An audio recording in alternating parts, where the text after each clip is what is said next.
పితృదేవతా స్తోత్రం. ఇది చాలా సులభమైన స్తోత్రము. దీనిని సులభంగా మీరు నేర్చుకోవచ్చు. ఈ పితృదేవతా స్తోత్రాన్ని మీరు ప్రతినిత్యము పితృదేవతల ఎదురుగా చక్కగా చదువుకోవచ్చు. ఈ స్తోత్రాన్ని విశేషించి శ్రాద్ధ దినములలో భోక్తల ఎదురుగా కూర్చొని భోక్తలు భుజిస్తూ ఉండగా ఈ పితృదేవతా స్తోత్రాన్ని చదువుకుంటే వారి పితృదేవతల యొక్క అనుగ్రహము విశేషంగా లభిస్తుంది. శ్రాద్ధ దినములలో మాత్రమే కాదు, ఎవరైతే తమ పుట్టినరోజు నాడు ఈ పితృదేవతా స్తోత్రాన్ని తమ పితృదేవతల ఎదురుగా కూర్చొని పారాయణం చేస్తారో వారికి విశేషమైనటువంటి ఫలితాలు పితృదేవతలు ప్రసాదిస్తారు.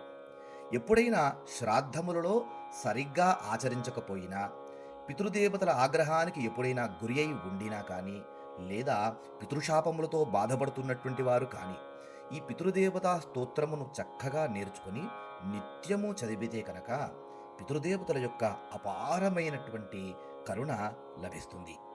ఇప్పుడు చక్కగా ఆ స్తోత్రాన్ని మనం నేర్చుకునే ప్రయత్నం చేద్దాం.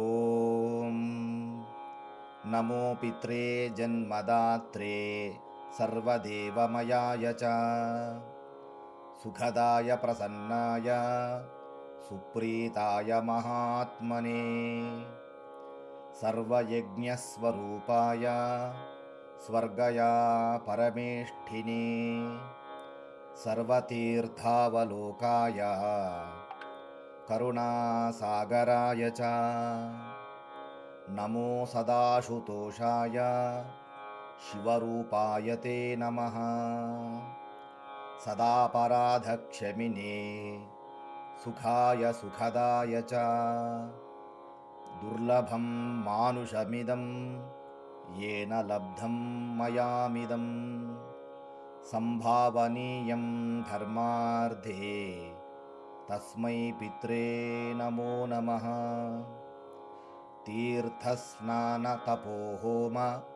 జపాదీన్ యస్య దర్శనం మహాగురోశ్చ గురవే తస్మై పిత్రే నమో నమః యస్య ప్రాణామస్తవనాత్ కోటీసః పితృతర్పణం అశ్వమేధశతైస్తుల్యం తస్మై పిత్రే నమో నమః ఓం శాంతి శాంతి శాంతి.